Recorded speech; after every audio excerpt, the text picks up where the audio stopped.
Now I'm going to show you how to cook a nice piece of skin-on salmon.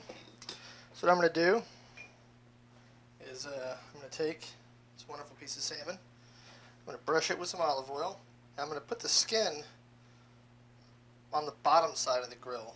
The reason why is the bottom side of these grills is the hotter side, and so what's going to happen is when we're done, because you can't really chew through salmon skin, you can cut through it just barely with a knife.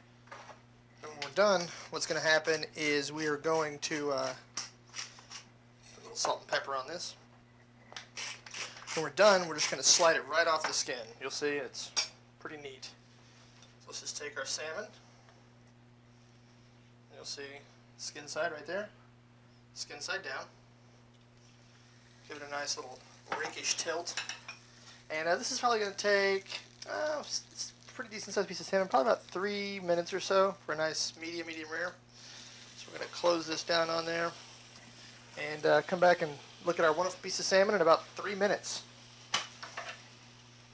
Alright, so it's been about 3 minutes, that piece of salmon. It was a pretty small piece of salmon, so we're going to go ahead and check on it.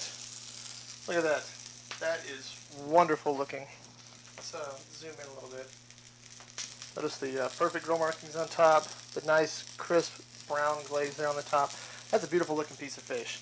So what we can do, let me pan back out, is at this point, we'll see if I can get the skin to come right off. It might just stick to the grill.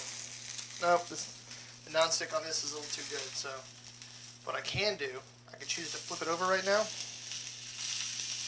Grab a hold of a corner.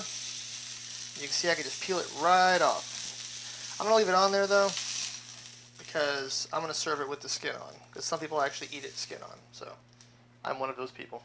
Alrighty.